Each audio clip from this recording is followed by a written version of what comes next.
KPCC ಅಧ್ಯಕ್ಷ ಸ್ಥಾನಕ್ಕಾಗಿ ಹಿರಿಯ ಸಚಿವರ ಜಟಾಪಟಿ ಆರಂಭ ಆಗಿದೆ. ಕೆಪಿಸಿಸಿ ಅಧ್ಯಕ್ಷ ಸ್ಥಾನಕ್ಕಾಗಿ ಹಿರಿಯ ಸಚಿವರ ಜಟಾಪಟಿ ಆರಂಭ ಆಗಿದೆ.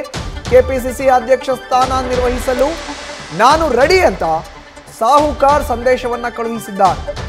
ಸಿಎಂ ಸಿದ್ದರಾಮಯ್ಯ ಮೂಲಕ ಹೈಕಮಾಂಡ್ಗೆ ಸತೀಶ್ ಜಾರಕಿಹೊಳಿ ಸಂದೇಶವನ್ನ ಕಳುಹಿಸಿದ್ದಾರೆ. ಕೆಪಿಸಿಸಿ ಅಧ್ಯಕ್ಷ ಸ್ಥಾನದ ಜೊತೆಗೆ ಸಚಿವ ಸ್ಥಾನವೂ ಇರಲಿ ಅಂತ ಸತೀಶ್ ಜಾರಕಿಹೊಳಿ ಸಂದೇಶವನ್ನ ರವಾನೆ ಮಾಡಿದ್ದಾರೆ. ಹೈಕಮಾಂಡ್ ಗಮನಕ್ಕೆ ತರ್ತೇನೆ ಅಂತ ಸಿಎಂ ಸಿದ್ದರಾಮಯ್ಯ ಭರವಸೆಯನ್ನ ಕೂಡ ಕೊಟ್ಟಿದ್ದಾರಂತೆ, ಅಭಯವನ್ನ ಕೂಡ ಕೊಟ್ಟಿದ್ದಾರಂತೆ. ಹೆಚ್ಚಿನ ಮಾಹಿತಿ ನೀಡ್ತಾರೆ ನಮ್ಮ ಪ್ರತಿನಿಧಿ ಶಿವಪ್ರಸಾದ್ ನೇರ ಸಂಪರ್ಕಕ್ಕೆ ಜಾಯ್ನ್ ಆಗಿದ್ದಾರೆ.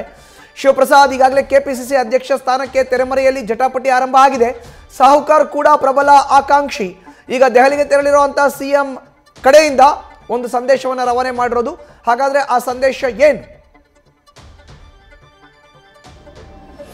ಖಂಡಿತವಾಗಿ ಮಧುಸೂದನ್, ಕೆಪಿಸಿಸಿ ಅಧ್ಯಕ್ಷರ ಬದಲಾವಣೆ ವಿಚಾರ ಕುರಿತಂತೆ ದೊಡ್ಡ ಮಟ್ಟದಲ್ಲಿ ಚರ್ಚೆ ಆಗ್ತಾ ಇದೆ. ಈ ನಡುವೆ ಗರ್ಭಗುಡಿ ಐವಿಎಫ್ ಸೆಂಟರ್ ನಿಮಗಾಗಿ ತಂದಿದೆ ಪರಿಪೂರ್ಣ ಆಫರ್. ಐವಿಎಫ್ ಚಿಕಿತ್ಸೆ ಮೇಲೆ ಬರೋಬ್ಬರಿ 1 ಲಕ್ಷ ರುಗಳ ಭಾರಿ ರಿಯಾಯಿತಿ.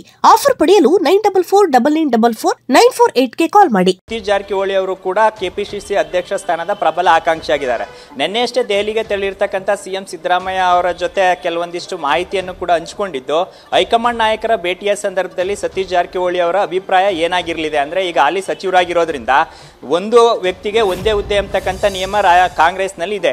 ಈ ನಿಯಮವನ್ನ ತಾವು ಸಡಿಲಿಕೆ ಮಾಡಬೇಕು. ಸದ್ಯ ಹಾಲಿ ಕೆಪಿಸಿಸಿ ಅಧ್ಯಕ್ಷರಾಗಿರ್ತಕ್ಕಂಥವ್ರು ಡಿಸಿಎಂ ಹುದ್ದೆಯನ್ನು ಕೂಡ ಅಲಂಕರಿಸಿದ್ದಾರೆ. 2 ಹುದ್ದೆಗಳನ್ನ ನಿಭಾವಣೆ ಮಾಡಿದ್ದಾರೆ. ಅದೇ ಮಾನದಂಡದ ಆಧಾರದ ಮೇಲೆ ನನಗೆ ಕೆಪಿಸಿಸಿ ಅಧ್ಯಕ್ಷ ಗಾದಿಯ ಜೊತೆಗೆ ಸಚಿವ ಸ್ಥಾನದಲ್ಲೂ ಕೂಡ ಮುಂದುವರಿಬೇಕು. ಆಗಿದ್ದಲ್ಲಿ ನಾನು ಕೆಪಿಸಿಸಿ ಅಧ್ಯಕ್ಷ ಸ್ಥಾನವನ್ನ ವಹಿಸಿಕೊಳ್ಳಿಕ್ಕೆ ಇಷ್ಟಪಡ್ತೇನೆ ಅಂತಕ್ಕಂಥ ಸಂದೇಶವನ್ನ ರವಾನೆ ಮಾಡಿದ್ದಾರೆ. ಸದ್ಯ ಈ ವಿಚಾರ ಕುರಿತಂತೆ ಹೈಕಮಾಂಡ್ ನಾಯಕರ ಜೊತೆ ಮಾತುಕತೆಯನ್ನಾಡಿ ಈ ವಿಚಾರ ಕುರಿತಂತೆ ಅವರನ್ನು ಕೂಡ ಕನ್ವಿನ್ಸ್ ಮಾಡ್ತಕ್ಕಂಥ ಭರವಸೆಯನ್ನು ಕೂಡ ಈಗ ಸಿಎಂ ಸಿದ್ದರಾಮಯ್ಯ ಅವರು ನೀಡಿದ್ದಾರೆ ಅಂತಕ್ಕಂಥ ಮಾಹಿತಿ ಲಭ್ಯವಾಗ್ತಾ ಇದೆ.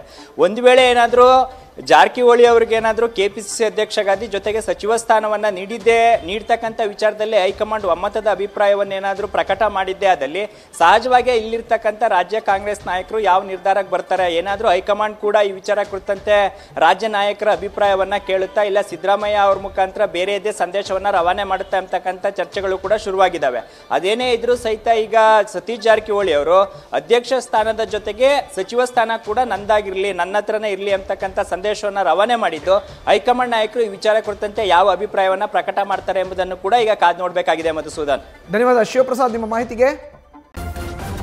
ನ್ಯೂಸ್ ಫಸ್ಟ್ ನಿರ್ಭೀತಿಯಿಂದ ನಿಮ್ಮ ಪರವಾಗಿ.